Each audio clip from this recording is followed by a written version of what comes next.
ಜೈಲಲ್ಲಿ ಚಿಚುವಿನ ಜೀವನ. ಚಿಚುಕಾಗೆಗೆ ಹಣದ ಆಸೆ ತುಂಬಾನೇ ಹೆಚ್ಚು. ಅವಳು ಊರಿನವರಿಗೆ ಸಾಲ ಕೊಟ್ಟು ಬಡ್ಡಿ ಅನ್ನೋ ಹೆಸರಲ್ಲಿ ಅವ್ರ ಹಣನ ದೋಚ್ಕೊಳ್ತಿದ್ಲು. ಬಡಪಕ್ಷಿಗಳಿಗೆ ಹಣನ ಸಾಲವಾಗಿ ಕೊಟ್ಟು ಕೊನೆಗೆ ಅವ್ರ ಹತ್ರ ಇರುವ ಆಸ್ತಿಪಾಸ್ತಿ ಎಲ್ಲಾನು ಅವಳು ಕಿತ್ಕೊಳ್ತಾ ಇದ್ಲು. ಒಂದಿನ ಬೆಳಗ್ಗೆ ಸಮಯ ಚಿಚುಕಾಗೆ ಅವಳ ಮನೆಯಲ್ಲಿ ಕೂತ್ಕೊಂಡು ಮುಂದ್ಗಡೆ ಲೆಕ್ಕದ ಪುಸ್ತಕನ ಇಟ್ಕೊಂಡು ಅವಳು ಲೆಕ್ಕ ನೋಡ್ತಾ ಇದ್ದಾಗ ಆವಾಗ್ಲೇ ಬನ್ನಗಿಳಿ ಅಲ್ಲಿಗೆ ಅರ್ಜೆಂಟ್ ಆಗಿ ಬಂದ. ಚಿಚು ಆಂಟಿ ನಮಸ್ಕಾರ. ಬಾರೋ ಬನ್ನೋ, ಪಪ್ಸ್ ತಗೊಂಡು ತಿನ್ನೋದಕ್ಕೋಸ್ಕರ ನನ್ನ ಹತ್ರ 10 ರೂಪಾಯಿ ಸಾಲ ತಗೊಂಡು ಹೋದೆಲ್ಲ, ಅದನ್ನ ತಗೊಂಡು ಬಂದಿದೀಯಾ? ತಗೊಂಡು ಬಂದಿದ್ದೀನಿ ಆಂಟಿ, ತಗೊಳ್ಳಿ ನಿಮ್ಮ 10 ರೂಪಾಯಿ. ಹಾಗಂತ 10 ರೂಪಾಯಿನ ಟೇಬಲ್ ಮೇಲೆ ಇಟ್ಟ. ಏನೋ ಇದು ಬರೀ 10 ರೂಪಾಯಿ ಕೊಟ್ರೆ ಹೇಗೆ? ಇದಕ್ಕೆ ಬಡ್ಡಿ, ಚಕ್ರ ಬಡ್ಡಿ, ಹಾಗೆ ನಿಮ್ಮಮ್ಮ ಚೋಟು ನೆನೆ ನನ್ನ ಹತ್ರ ಜಗಳ ಮಾಡಿದ್ಲಲ್ಲ, ಅದಕ್ಕೆ ಕೋಪದ ಬಡ್ಡಿ ಎಲ್ಲಾನು ಸೇರಿಸಿ 500 ರೂಪಾಯಿ ಆಯ್ತು. 500 ರೂಪಾಯಿ ಕೊಡು. ಆವಾಗ ಬನ್ನು ಶಾಕ್ ಆಗಿ, 500 ರೂಪಾಯಾ ಆಂಟಿ? ನಾನು ತಿಂದಿದ್ದು ಬರೀ 10 ರೂಪಾಯಿ ಪಪ್ಸು ತಾನೆ, ಅದಕ್ಕೆ ನೀವು 500 ರೂಪಾಯಿ ಕೇಳಿದ್ರೆ ನಾನು ಅದಕ್ಕೋಸ್ಕರ ಕಿಡ್ನಿ ಮಾರಬೇಕಾಗುತ್ತೆ ಅಷ್ಟೇ. ಇದು ಅನ್ಯಾಯ ಆಂಟಿ. ಇದು ಅನ್ಯಾಯ ಅಲ್ಲ ಕಣೋ, ಇದು ವ್ಯಾಪಾರ. ಮರ್ಯಾದೆಗೆ 500 ರೂಪಾಯಿ ಕೊಡು, ಇಲ್ಲಾಂದ್ರೆ ಚೆನ್ನಾಗಿರಲ್ಲ. ಆವಾಗಲೇ ತುನಿಗು ಬಚ್ಚಿ ಅಲ್ಲಿಗೆ ಬಂದ್ಲು. ಚಿಚು, ನಿನ್ನ ಹತ್ರ 10,000 ರೂಪಾಯಿನ ನಾನು ಸಾಲ ಮಾಡಿದೆ, ಅದಕ್ಕೆ ನಿನಗೆ ನಾನು 20,000 ರೂಪಾಯಿನ ಕೊಟ್ಟಿದ್ದೀನಿ. ಆದ್ರೆ ಇನ್ನೂ 15,000 ರೂಪಾಯಿ ಬಾಕಿ ಇದೆ ಅಂತ ಹೇಳ್ತಾ ಇದೀಯಾ? ಇದು ಅನ್ಯಾಯ, ನೀನ್ ಮಾಡೋದ್ ಮೋಸ. ಆವಾಗ ಚಿಚು ಕೋಪದಿಂದ, ಮೋಸ ಇಲ್ಲ, ಏನೂ ಇಲ್ಲ. ಅವತ್ತು ಪತ್ರದಲ್ಲಿ ಸೈನ್ ಹಾಕುವಾಗ ನಾನು ಎಷ್ಟು ಅಮೌಂಟ್ ಹಾಕಿದೆ ಅನ್ನೋದನ್ನ ನೀನು ನೋಡ್ದೆ ತಾನೆ? ನೋಡಿ ತಾನೆ ಸೈನ್ ಹಾಕ್ತೆ. ಆಮೇಲೆ ಇದ್ರಲ್ಲಿ ಏನ್ ಮೋಸ ಇದೆ? ನೀನು ರಾಕ್ಷಸಿ ಚಿಚು, ಬಡವರ ರಕ್ತನ ಕುಡಿತಾ ಇದೀಯಾ. ಹೌದಾ ಆಂಟಿ, ನೀವು ವ್ಯಾಂಪೈರ್ ತರ ಬಡವರ ರಕ್ತನ ಕುಡಿತಾ ಇದ್ದೀರಾ. ನಾವು ಸುಮ್ನೆ ಬಿಡಲ್ಲ. ಯಾರ ಹತ್ರ ಹೇಳ್ತೀರೋ ಹೇಳ್ಕೊಳ್ಳಿ, ನನ್ನ ಹತ್ರ ಲೆಕ್ಕ ಎಲ್ಲಾನು ಸರಿಯಾಗಿದೆ. ನಿನ್ನಿಂದ ನನ್ನನ್ನು ಏನೂ ಮಾಡಕ್ಕಾಗಲ್ಲ, ಹೋಗಿ ಹೋಗಿ. ಅವರಿಬ್ರು ಹೊರಗಡೆ ಬಂದ್ರು. ಚಿಚು ಮೇಲೆ ತುಂಬಾನೇ ಕೋಪದಲ್ಲಿ ಇದ್ರು. ಆಂಟಿ, ಚಿಚು ತಪ್ಪಾಗಿ ಲೆಕ್ಕ ಹಾಕೋದು ನಮ್ಮೂರಲ್ಲಿ ಎಲ್ರಿಗೂ ಗೊತ್ತಿದೆ. ಆದ್ರೆ ಪೊಲೀಸಲ್ಲಿ ಕಂಪ್ಲೇಂಟ್ ಕೊಡ್ಬೇಕಂದ್ರೆ ಪ್ರೂಫ್ ಬೇಕು. ಆ ಲೆಕ್ಕದ ಪುಸ್ತಕನ ನಾವು ಕತ್ಕೊಂಡು ಹೋಗೋಣವಾ? ಕತ್ಕೊಂಡು ಹೋದ್ರೆ ನಾವೇ ಕಳ್ರಾಗೋದು, ಆಮೇಲೆ ಶಿಕ್ಷೆ ನಮಗ್ ಸಿಗುತ್ತೆ. ಚಿಚು ತಪ್ಪು ಲೆಕ್ಕ ಬರೆಯುವಾಗ ವಿಡಿಯೋ ತೆಗಿಬೇಕು. ನನ್ ಮೊಬೈಲಲ್ಲಿ ಕ್ಯಾಮೆರಾ ಫೋನ್ ಇದೆ ತಾನೆ? ಆ ದಿನ ರಾತ್ರಿ ಅದು ಚಿಚುಕಾಗಿಯ ಮನೆ. ಚಿಚುಕಾಗೆ ಅವಳ ಬೆಡ್ರೂಮ್ ಅಲ್ಲಿ ಕೂತ್ಕೊಂಡು ಬೆಳಿಗ್ಗೆ ಪಕ್ಷಿಗಳಿಗೆ ಕೊಟ್ಟ ಸಾಲದ ಹಣನ ರಬ್ಬರಿಂದ ಅಳಿಸಿ ಅದ್ರ ಪಕ್ಕದಲ್ಲಿ ಹೆಚ್ಚಾಗಿ ಸೈಬರ್ ಹಾಕ್ತಾ ಇದ್ಲು. ಚಿಚುಕಾಗೆ ನಗುತ್ತಾ ಮನ್ಸೊಳಗಡೆ, ಹಾ ಬೆಳಿಗ್ಗೆ ಟುನಿ ಕೊಟ್ಟಿದ್ದು 5,000, ಅದ್ರಲ್ಲಿ ಒಂದು 0ನ ನಾನು ಅಳಿಸಿದ್ರೆ 500 ರೂಪಾಯಿ ಆಗುತ್ತೆ. ಆವಾಗ ಅವಳ ಸಾಲ ತೀರಲ್ಲ. ಬನ್ನು ತಗೊಂಡಿದ್ದು ಬರೀ 10 ರೂಪಾಯಿ, ಪಕ್ಕದಲ್ಲಿ 2 ಸೈಬರ್ ಹಾಕಿ 1,000 ರೂಪಾಯಿ ಅಂತ ಹಾಕ್ತೀನಿ. ನನ್ನದ್ದ ಬುದ್ಧಿವಂತೆ ಯಾರೂ ಇಲ್ಲ. ಇದನ್ನೆಲ್ಲ ಹೊರಗಡೆ ನಿಂತ್ಕೊಂಡು ಟುನಿ ಹಾಗೂ ಬನ್ನು ವಿಡಿಯೋ ರೆಕಾರ್ಡ್ ಮಾಡ್ತಾ ಇದ್ರು. ಆವಾಗ ಬನ್ನು ಟುನಿ ಹತ್ರ, ನೋಡಿದ್ರ ಆಂಟಿ, ಅವ್ರು ಎಷ್ಟು ದೊಡ್ಡ ಫ್ರಾಡ್ ಅಂತ ಪ್ರೂಫ್ ಸಿಕ್ತು. ನಾಳೆ ಬೆಳಗ್ಗೆನೆ ನಾವು ಪೊಲೀಸ್ ಸ್ಟೇಷನ್ಗೆ ಹೋಗೋಣ. ಮರುದಿನ ಬೆಳಗ್ಗೆ ಊರಿನ ಸ್ಟೇಷನ್ ಅಲ್ಲಿ ಇನ್ಸ್ಪೆಕ್ಟರ್ ಲೂಸಿ ಪಾರಿವಾಳ ನಿದ್ರೆ ಮಾಡ್ತಿತ್ತು. ಪಕ್ಕದಲ್ಲೇ ಕಾನ್ಸ್ಟೇಬಲ್ ಆದ ಕುಹುಬಾತು ನಿಂತ್ಕೊಂಡಿತ್ತು. ಆವಾಗ್ಲೇ ಬನ್ನು ಹಾಗೂ ಟೋನಿ ಇಬ್ರು ಕೂಡ ಸ್ಟೇಷನ್ಗೆ ಬಂದ್ರು. ಇಲ್ಲಿ ನೋಡಿ ಮೇಡಮ್, ಇದು ಚಿಚುಕಾಗೆ ನಮ್ಮೂರಲ್ಲಿ ಎಲ್ಲರನ್ನ ಮೋಸ ಮಾಡಕ್ಕೆ ಇರುವ ಪ್ರೂಫ್ ವಿಡಿಯೋ. ಆವಾಗ ಲೂಸಿ ವಿಡಿಯೋನ ನೋಡಿ, ಓ ಮೈ ಗಾಡ್, ಇದು ದೊಡ್ಡ ಚೀಟಿಂಗ್ ಕೇಸ್ ಅಲ್ವಾ? ಫೋರ್ಜರಿ. ಕುಹು, ಜೀಪ್ ತೆಗಿ, ಇವಾಗ್ಲೇ ಹೋಗಿ ಚಿಚುನ ಅರೆಸ್ಟ್ ಮಾಡಿ ಕರ್ಕೊಂಡ್ ಬರೋಣ. ಲೂಸಿ ಹಾಗೂ ಕುಹು ಇಬ್ರು ಜೀಪ್ ಹತ್ತಿ ಚಿಚುಕಾಗೆಯ ಮನೆಗೆ ಹೋದ್ರು. Chichu, your under arrest. ಚಿಚುಕಾಗೆ ಆಶ್ಚರ್ಯದಿಂದ, ಅರೆಸ್ಟಾ? ನಾನೇನ್ ತಪ್ಪು ಮಾಡ್ದೆ? ಚಿಚು, ನೀನು ತಪ್ಪಾಗಿ ಲೆಕ್ಕ ಮಾಡಿರೋದನ್ನ ವಿಡಿಯೋ ಸಮೇತ ನಮಗ ಆಧಾರ ಸಿಕ್ಕಿದೆ. ಚಿಚುಕಾಗೆನ ಅರೆಸ್ಟ್ ಮಾಡಿ ಕರ್ಕೊಂಡು ಹೋದ್ರು. ಈ ವಿಷಯ ಊರಿನಲ್ಲಿ ಎಲ್ರಿಗೂ ತಿಳಿತು. ಎಲ್ರು ತುಂಬಾನೇ ಸಂತೋಷ ಪಟ್ರು. ಅವಳಿಗೆ ಹಾಗೇನೆ ಆಗ್ಬೇಕು, ಅವಳು ಎಷ್ಟು ಮೋಸ ಮಾಡಿದಾಳೆ ಅಂತ ಮಾತಾಡ್ಕೊಂಡ್ರು. ಆ ದಿನ ರಾತ್ರಿ 8 ಗಂಟೆಗೆ ಚಿಚುಕಾಗೆ ಲಾಕಪ್ ಅಲ್ಲಿ ಇದ್ಲು. ಅವಳಿಗೆ ಅಲ್ಲಿ ತುಂಬಾನೇ ಸೊಳ್ಳೆಗಳು ಕಚ್ತಾ ಇತ್ತು. ಏನಪ್ಪ ಇದು, ಈ ಲಾಕಪ್ ಅಲ್ಲಿ ಇಷ್ಟು ಸೊಳ್ಳೆಗಳು ಇದೆ, ಇಲ್ಲಿ ಫ್ಯಾನ್ ಕೂಡ ಇಲ್ಲ, ಒಂದಿನ ಇರೋದ್ ಕೂಡ ಕಷ್ಟನೋ ಏನೋ. ಲೂಸಿನ ಹೇಗಾದ್ರೂ ಬೆಲೆಗೆ ತಗೊಳ್ಬೇಕು. ಹಾಗಂತ ಹೇಳಿ ಚಿಚುಕಾಗೆ ಲೂಸಿ ಪಾರಿವಾಳನ ಕರೆದು, ಲೂಸಿ ಇಲ್ಲಿಗ್ ಬಾ, ನಿನ್ನ ಹತ್ರ ಒಂದು ಬಿಸ್ನೆಸ್ ಡೀಲ್ ಮಾತಾಡ್ಬೇಕು. ಚಿಚೋ, ನಾನು ಸೀನಿಯರ್ ಆಫೀಸರ್, ನನ್ನ ಹತ್ರ ಏನ್ ಬಿಸ್ನೆಸ್ ಡೀಲ್ ಬೇಕಾಗಿದೆ? ನೀನು ಸೀನಿಯರ್ ಅಂತ ನನಗೆ ಗೊತ್ತೋ, ಬಾ. ಆದ್ರೆ ನಿನ್ ಕುತ್ತಿಗೆಯಲ್ಲಿ ಒಂದು ಡೈಮಂಡ್ ನೆಕ್ಲೆಸ್ ಇದ್ರೆ ಹೇಗಿರುತ್ತೆ? ನನಗೆ 2 ವರ್ಷ ಶಿಕ್ಷೆ ಅಂತ ಕೊಟ್ಟಿದ್ದಾರೆ ಅಲ್ವಾ? ಆ FIR ಕಾಪಿಯಲ್ಲಿ ಅದನ್ನ 10 ದಿನ ಅಂತ ಬದಲಾಯಿಸು. ಆ 10 ದಿನಕ್ಕೆ ನಿನಗೆ ದಿನ ನಾನು 10,000 ಕೊಡ್ತೀನಿ. ಅದನ್ನು ಕೇಳಿ ಲೂಸಿ ಆಶ್ಚರ್ಯದಿಂದ, ದಿನ 10,000ನಾ? ಅಂದ್ರೆ 10 ದಿನಕ್ಕೆ 1 ಲಕ್ಷನಾ? ನಿಜಾನಾ ಚಿಚೋ? ನಿಜಾನೇ. ಆ 1 ಲಕ್ಷ ನಿನಗೆ ಕೊಡ್ತೀನಿ. ಆದ್ರೆ ಆ 10 ದಿನ ನಾನ್ ಲಾಕಪ್ 5 ಸ್ಟಾರ್ ಹೋಟೆಲ್ ತರ ಇರ್ಬೇಕು. ಬೆಳಿಗ್ಗೆ ನನಗೆ ಇಡ್ಲಿ ದೋಸೆ ಬೇಕು, ಮಧ್ಯಾಹ್ನಕ್ಕೆ ಬಿರಿಯಾನಿ, ರಾತ್ರಿಗೆ ಫ್ರೈಡ್ ರೈಸ್ ಬೇಕು.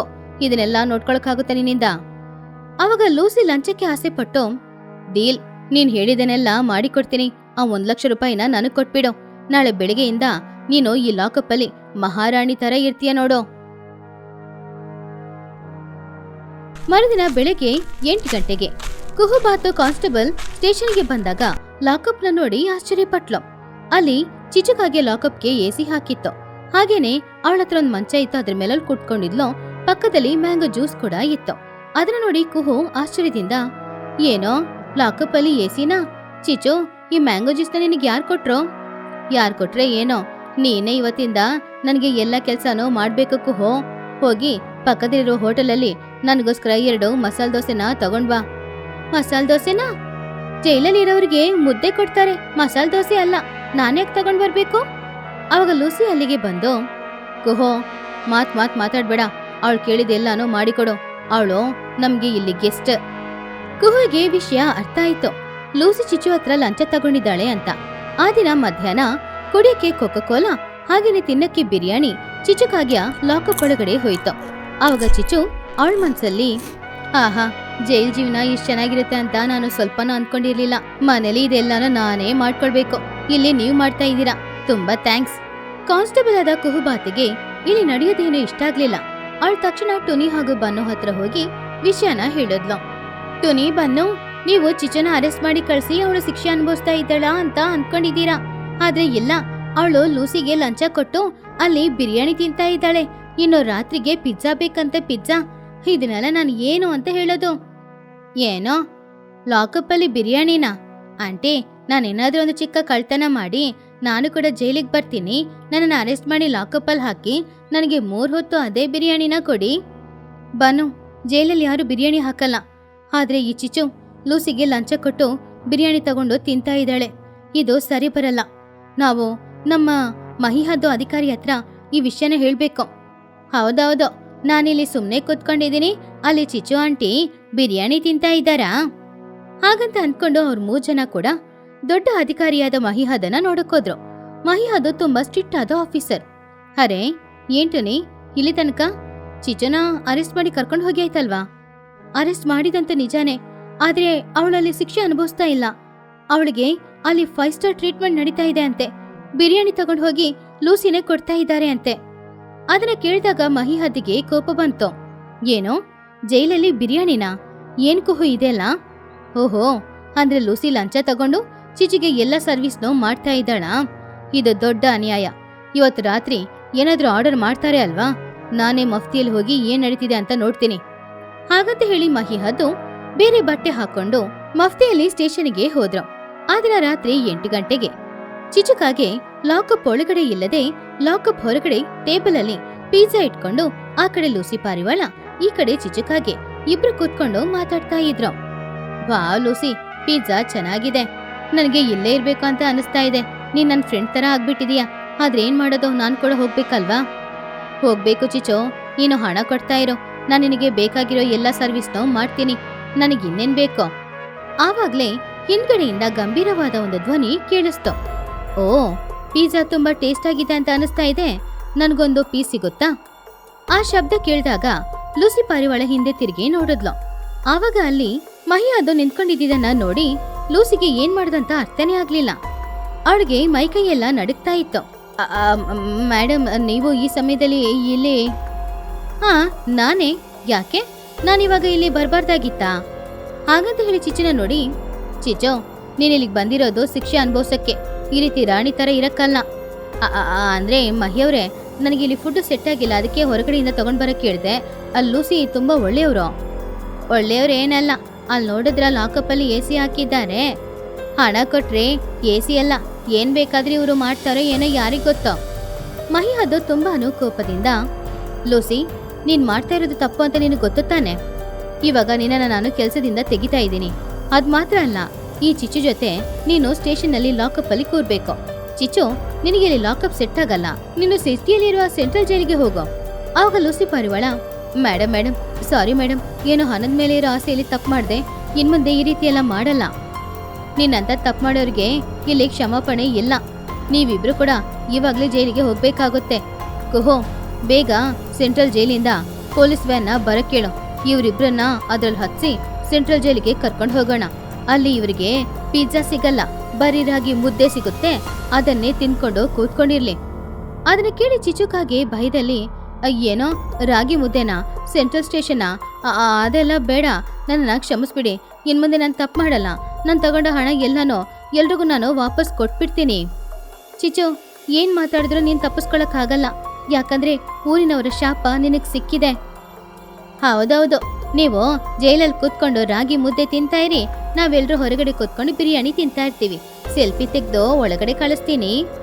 ಮಹಿ ಹದ್ದು ಆರ್ಡರ್ ಮಾಡಿದ್ರಿಂದ ಸೆಂಟ್ರಲ್ ಸ್ಟೇಷನ್ ನಿಂದ ಪೊಲೀಸ್ ವ್ಯಾನ್ ಬಂತು. ಅದರಲ್ಲಿ ಅವರಿಬ್ರನ್ನು ಹತ್ಸಿ, ಹೋಗಿ ನಿಮ್ಮಿಬ್ರಿಗೂ ಸೆಂಟ್ರಲ್ ಜೈಲೇ ಕರೆಕ್ಟ್ ಆಗಿರುತ್ತೆ, ಅಲ್ಲಿ ರಾಗಿ ಮುದ್ದೆ ಕೊಡ್ತಾರೆ, ಅದನ್ನ ಚೆನ್ನಾಗಿ ತಿನ್ಬಿಟ್ ಬನ್ನಿ. ಪೊಲೀಸ್ ವ್ಯಾನ್ ಅವರಿಬ್ರನ್ನ ಅಲ್ಲಿಂದ ಕರ್ಕೊಂಡು ಸೆಂಟ್ರಲ್ ಸ್ಟೇಷನ್ಗೆ ಹೋಯ್ತು.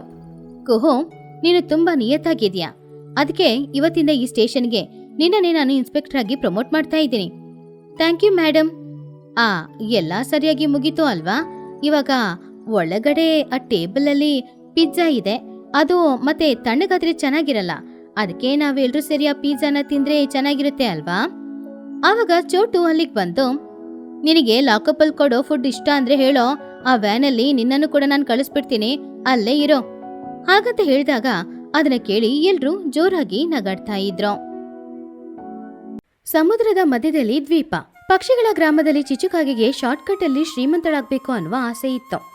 ಒಂದಿನ ಚಿಚುಕಾಗೆ ಕಸ ಹಾಕುವ ಜಾಗದಲ್ಲಿ ಏನು ಹುಡುಕ್ತಾ ಇದ್ದಾಗ ಅವಳಿಗೆ ಹಳೆ ಕಾಗ್ದ ಒಂದು ಸಿಕ್ತು. ಅದು ತೆಗೆದು ನೋಡಿದಾಗ ಅದರಲ್ಲಿ ಕೆಲವು ಪಿಕ್ಚರ್ಗಳು, ಕೆಲವು ಗೆರೆಗಳು ಇತ್ತು. ಅದನ್ನ ನೋಡಿದ್ರೆ ಏನೋ ನಿಧಿಗೆ ಇರುವ ಒಂದು ಮ್ಯಾಪ್ ತರ ಇತ್ತು. ಅದನ್ನ ನೋಡಿ ಚಿಚುಕಾಗೆ ಸಮುದ್ರದಲ್ಲಿ ಒಂದು ದ್ವೀಪ ಇದೆ, ಅಲ್ಲೊಂದು ನಿಧಿ ಇದೆ ಅಂತ ಡಿಸೈಡ್ ಮಾಡಿದ್ಲು. ಆ ದಿನ ಸಂಜೆ 4 ಗಂಟೆಗೆ ಅವಳ ಮನೆ ಹಿಂದ್ಗಡೆ ರಹಸ್ಯವಾಗಿ ಒಂದು ಮೀಟಿಂಗ್ ನಡೀತು. ಅಲ್ಲಿ ಬುಜ್ಜಿ ಹಾಗೂ ಬನ್ನು ಕೂತ್ಕೊಂಡಿದ್ರು. ಚಿಚುಕಾಗೆ ಆ ಹಳೆಯ ಕಾಗದಾನ ಅವ್ರ ಮುಂದ್ಗಡೆ ಇರುವ ಟೇಬಲ್ ಅಲ್ಲಿ ಇಟ್ಲು. ಆಮೇಲೆ ರಹಸ್ಯವಾಗಿ ಅವರಿಬ್ರ ಹತ್ರ, ಇಲ್ಲಿ ನೋಡ್ರೋ, ನಮ್ಮ ಜಾತಕನ ಬದಲಾಯಿಸುವ ಒಂದು ಮ್ಯಾಪ್ ಇದು, ನಮಗೆ ಬಂಪರ್ ಆಫರ್ ಸಿಕ್ಕಿದೆ. ಬಂಪರ್ ಆಫರಾ ಅಂದ್ರೆ ಏನು? 2 ಬಿರಿಯಾನಿ ಪ್ಯಾಕೆಟ್ ಸಿಕ್ಕಿದ್ಯಾ? ಏನೋ ನೀನು ಯಾವಾಗ ನೋಡಿದ್ರು ಊಟ ಅಂತ. ಇಲ್ಲಿ ನೋಡಿದ್ರಾ, ಇದು ಒಂದು ನಿಧಿ ಇರುವ ಮ್ಯಾಪು, ಸಮುದ್ರದ ಮಧ್ಯದಲ್ಲಿರುವ ಒಂದು ದ್ವೀಪದಲ್ಲಿ ಇದೆ. ಅವಾಗ ಬುಜ್ಜಿಗುಬ್ಬಚ್ಚಿ ಆ ಪೇಪರ್ನ ನೋಡಿ, ಆಂಟಿ, ಇದು ಮ್ಯಾಪ್ ತರ ಕಾಣಿಸ್ತಿಲ್ಲ, ಯಾರೋ ಸಮೋಸ ತಿಂದು ಬಿಸಾಕಿರೋ ಪೇಪರ್ ತರ ಇದೆ. ಅಲ್ಲಿ ನೋಡಿ, ಸೈಡಲ್ಲಿ ಎಣ್ಣೆ ಕಲೆನೋ ಇದೆ. ಅಯ್ಯೋ ಬುಜ್ಜಿ, ಅದು ಎಣ್ಣೆ ಕಲೆ ಅಲ್ಲ, ಅದು ಒಂದು ರಹಸ್ಯ ಸಂಕೇತ. ಅದು ಇವಾಗ ಆ ರೀತಿ ಕಾಣಿಸ್ತಿದೆ. ಇಲ್ಲಿ ನೋಡಿದ್ಯಾ, ದೊಡ್ಡ ಇಂಟು ಮಾರ್ಕ್ ಇದೆ ಅಲ್ವಾ, ಇದೇ ಸಮುದ್ರದ ಮಧ್ಯದಲ್ಲಿರುವ ದ್ವೀಪದ ಸಂಕೇತ. ಏನೋ ಸಮುದ್ರದ ಮಧ್ಯದಲ್ಲ, ಅಲ್ಲಿ ಸುಮಾರು ದೊಡ್ಡ ದೊಡ್ಡ ಶಾರ್ಕ್ಗಳು ಇರುತ್ತೆ. ಅವುಗಳಿಗೆ ನನ್ನ ನೋಡಿದ್ರೆ ಸ್ನ್ಯಾಕ್ ತರ ಕಾಣಿಸುತ್ತೆ, ನಾನ್ ಬರಲ್ಲ. ಅಯ್ಯೋ ಹೆದರ್ಬೇಡ ಕಣೋ, ಅಲ್ಲಿ ವಜ್ರ ಚಿನ್ನ ಎಲ್ಲ ಇರುತ್ತೆ. ಅದರಲ್ಲಿ ನೀನು ಜೀವನ ಪೂರ್ತಿ ಪಿಜ್ಜಾ ಬರ್ಗರ್ ತಿನ್ಬೋದು, ಸ್ವಿಗ್ಗಿ ಕಂಪನಿಗೆ ನೀನು ಓನರ್ ಆಗ್ಬೋದು. ಅದನ್ನು ಕೇಳಿ ಬನ್ನು ಸಂತೋಷದಿಂದ, ಏನೋ ಸ್ವಿಗ್ಗಿ ಕಂಪನಿಗೆ ನಾನು ಓನರ್ ಆಗ್ತೀನಾ? ಹಾಗಾದ್ರೆ ಸರಿ, ನಾನು ಬರ್ತೀನಿ. ನನಗೆ ಯಾಕೋ ಇದು ಸರಿ ಅಂತ ಅನ್ನಿಸ್ತಾ ಇಲ್ಲ. ಸಮುದ್ರಕ್ಕೆ ಹೋಗೋದು ಸಾಧಾರಣ ವಿಷಯ ಅಲ್ಲ, ನಮಗೆ ಈಜೋಡಿಕೆ ಬರಲ್ಲ ಅಲ್ವಾ? ಹೆದರ್ಬೇಡ ಬುಜ್ಜಿ, ನಾವು ಈಜೋಡ್ಕೊಂಡು ಹೋಗಲ್ಲ. ನಾನು ಒಂದು ತೆಪ್ಪನ ರೆಡಿ ಮಾಡ್ತೀನಿ, ಅದರಲ್ಲಿ ನಾಳೆ ಬೆಳಿಗ್ಗೆನೆ ನಾವು ಸಮುದ್ರದ ಮಧ್ಯದಲ್ಲಿರುವ ದ್ವೀಪಕ್ಕೆ ಹೊರಡ್ತಾ ಇದ್ದೀವಿ, ಸರಿನಾ? ಮರುದಿನ ಬೆಳಗ್ಗೆ ಅವರೆಲ್ಲರೂ ಸಮುದ್ರದ ಹತ್ತಿರ ಹೋದಾಗ ಸಮುದ್ರದಲ್ಲಿ ಅಲೆಗಳ ಶಬ್ದ ಕೇಳಿಸ್ತು. ಚಿಚುಕಾಗೆ ಒಂದು ಹಳೆ ತೆಪ್ಪನ ಅವ್ರಿಗೋಸ್ಕರ ತಯಾರು ಮಾಡಿಟ್ಟಿದ್ಲು. ಆಂಟಿ, ಇದೇನಾ ನೀವು ಹೇಳಿದ ಟೈಟಾನಿಕ್? ಇದು ನೋಡೋಕ್ಕೆ ಚಿಕ್ಕದಾಗಿದೆ, ಇದರಲ್ಲಿ ನಾವು ಸಮುದ್ರ ದಾಟಿ ಹೋಗ್ಬೇಕಾ? ಚಿಕ್ಕದಾಗಿದೆ ಕಣೋ, ಆದರೆ ಇದನ್ನು ನಮ್ಮ ಪ್ರಯಾಣಕ್ಕೋಸ್ಕರ ನಾನು ತಯಾರು ಮಾಡಿದ್ದು. ತುಂಬ ಸ್ಟ್ರಾಂಗ್ ಆಗಿರುತ್ತೆ, ನಮ್ಮ ರೆಕ್ಕೆಗಳನ್ನು ಉಪಯೋಗ ಮಾಡಿಕೊಂಡು ನಾವು ಇದನ್ನು ಓಡಿಸ್ಕೊಂಡು ಹೋಗಬೇಕು. ಆದರೆ ಆಂಟಿ, ನನಗೆ ತುಂಬ ಭಯ ಆಗ್ತಾ ಇದೆ. ಹೆದರ್ಬೇಡ ಬುಜ್ಜಿ, ನಿನ್ನ ಜೊತೆ ನಾನಿದ್ದೀನಿ ಅಲ್ವಾ? 3 ಜನ ತೆಪ್ಪದಲ್ಲಿ ಕೂತ್ಕೊಂಡ್ರು. ಅಲೆಗಳು ಆ ತೆಪ್ಪವನ್ನ ಮೇಲೆ ಕೆಳಗಡೆ ಅಂತ ಅಲಾಡಿಸ್ತಾ ಇತ್ತು. ಬನ್ನಗಿಳಿ ಹೆದರ್ಕೊಂಡೆ, ಅಯ್ಯೋ ನಂಗೆ ವಾಂತಿ ಬರೋ ಥರ ಇದೆ, ಈ ಅಲೆಗಳೇನೋ ರೋಲರ್ ಕೋಸ್ಟರ್ ಥರ ಇದೆ.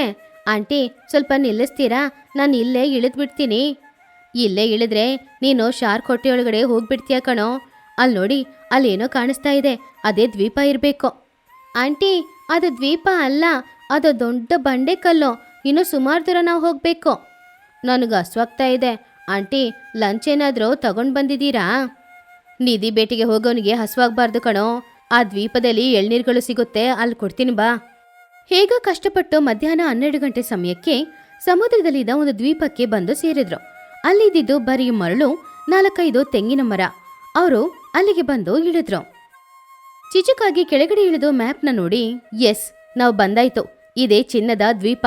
ನಾನು ಹೇಳಿದ್ದು ಸರಿನೇ. ಬನ್ನು ಇಳಿದ ತಕ್ಷಣ ಸುತ್ತಮುತ್ತ ನೋಡಿ, ಇದೇನಿದು ಆಂಟಿ, ಇಲ್ಲಿ ಒಂದು ಪಾನಿಪುರಿ ಅಂಗಡಿನೂ ಇಲ್ಲ, ಒಂದು ಟೀ ಅಂಗಡಿನೂ ಇಲ್ಲ, ಒಂದು ಸಮೋಸ ಅಂಗಡಿನೂ ಇಲ್ಲ.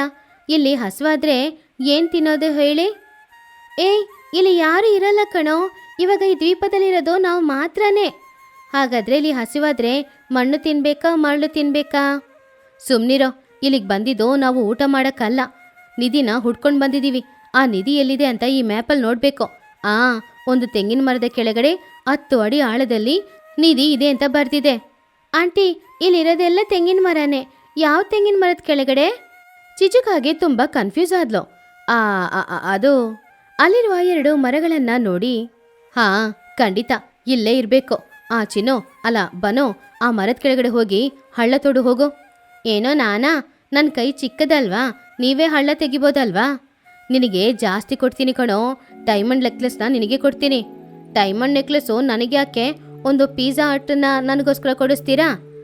ಕೊಡಿಸ್ತೀನಿ, ಹೋಗು. ಬನ್ನಗಿಳಿಗೆ ಇಷ್ಟ ಇಲ್ಲ ಅಂದ್ರೂ ಕೂಡ ಒಂದು ಮರದ ಕೆಳಗಡೆ ಹೋಗಿ ದೊಡ್ಡ ಹಳ್ಳ ತೋಡಕ್ಕೆ ಶುರು ಮಾಡ್ದ. ಚಿಚುಕಾಗಿ ಬಂಡೆಕಲ್ಲಲ್ಲಿ ಕೂತ್ಕೊಂಡು ಅವನನ್ನ ನೋಡ್ತಾ ಇತ್ತು. 1, 2, 3. ಅಯ್ಯೋ, ಈ ಮರಳಲ್ಲಿ ಎಷ್ಟು ಏಡಿಗಳಿದೆ. ಈ ಏಡಿಗಳೆಲ್ಲ ನನ್ನನ್ನ ಕಚ್ತಾ ಇದೆ. ಆಂಟಿ, ಇಲ್ಲಿ ಏನೂ ಇಲ್ಲ ಆಂಟಿ. ಇನ್ನೂ ಮಣ್ಣು ತೆಗ್ದು ಹಾಕೋ. ನಿಧಿ ಅನ್ನೋದು ತುಂಬಾ ಕೆಳಗಡೆ ಇರುತ್ತೆ.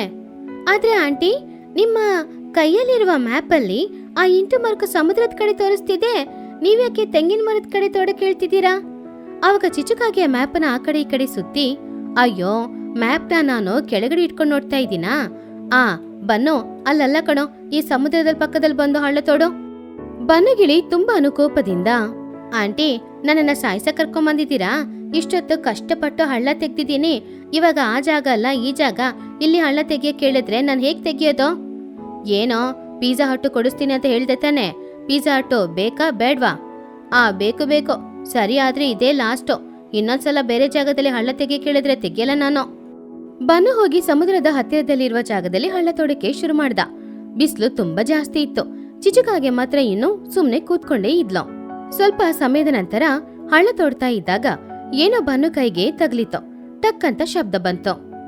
ಅರೆ ಆಂಟಿ, ಇಲ್ ಬನ್ನಿ, ನನ್ ಕೈಗೆ ಏನೋ ಸಿಕ್ಕಾಕೊಂಡಿದೆ, ಟಕ್ ಅಂತ ಶಬ್ದ ಬರ್ತಿದೆ. ಚಿಚುಕಾಗಿ ತುಂಬಾ ಸಂತೋಷದಿಂದ, ಸಿಕ್ತು, ನನ್ನ ನಿಧಿ ಸಿಕ್ತು. ಇರೋ, ಅದು ನಿಧಿನೇ ಆಗಿರ್ಬೇಕು. ಎಲ್ರೂ ಒಟ್ಟಿಗೆ ಸೇರಿ ಮರಳನ್ನೆಲ್ಲ ತೆಗೆದು ಹೊರಗಡೆ ಹಾಕಿದ್ರು. ಅವಾಗ ಆ ಹಳ್ಳದಲ್ಲಿ ಒಂದು ಹಳೆ ಕಬ್ಬಿಣದ ಪೆಟ್ಟಿಗೆ ಇತ್ತು. ಅದು ನೋಡಕ್ಕೆ ಹಳೆ ಕಾಲದ ಪೆಟ್ಟಿಗೆ ತರಾನೇ ಇತ್ತು. ಆಂಟಿ, ನೀವು ನಿಜವಾಗ್ಲೂ ತುಂಬಾ ಗ್ರೇಟ್. ನೀವು ಹೇಳಿದ ಹಾಗೇನೆ ಇಲ್ಲಿ ನಿಧಿ ಇದೆ. ಮತ್ತೆ ಚಿಚು ಅಂದ್ರೆ ಸುಮ್ನೆನಾ? ಕರೆಕ್ಟ್ ಆಗಿ ಹೇಳಿದೆ ನೋಡಿದ್ಯಾ?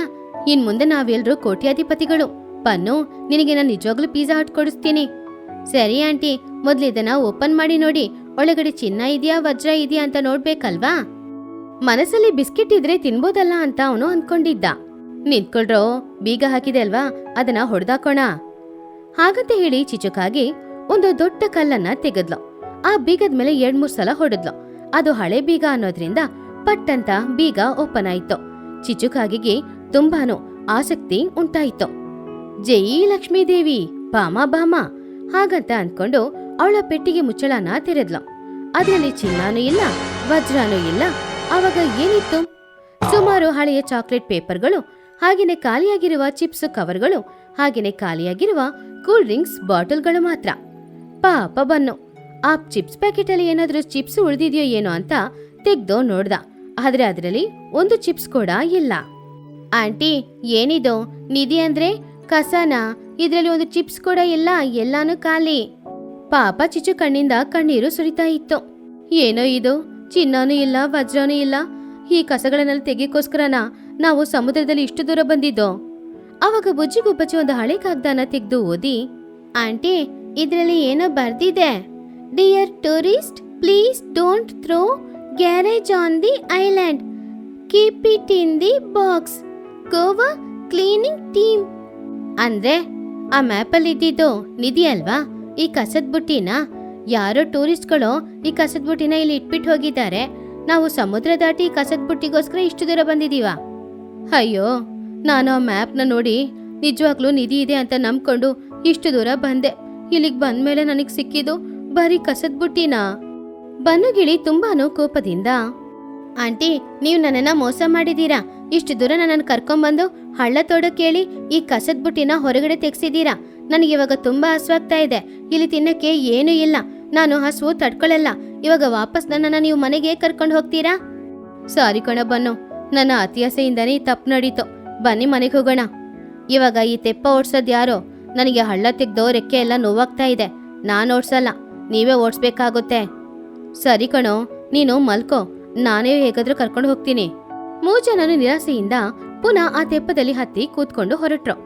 ಬುಜ್ಜಿ ಹಾಗೂ ಚಿಚು ಆ ತೆಪ್ಪನ ಓಡಿಸ್ತಾ ಇದ್ದಾಗ ಬನ್ನು ಮಾತ್ರ ಮಲ್ಕೊಂಡು ಆಕಾಶದಲ್ಲಿರುವ ಮೇಘಗಳನ್ನ ನೋಡಿ, ಆ ಮೇಘ ದೋಸೆ ತರ ಇದೆ, ಈ ಮೇಘ ಇಡ್ಲಿ ತರ ಇದೆ ಅಂತ ಹೇಳ್ತಾ ಇದ್ದ. ಕೊನೆಗೆ ಅವರು ಸಂಜೆ ಸಮಯ ಊರಿಗೆ ಬಂದ್ರು.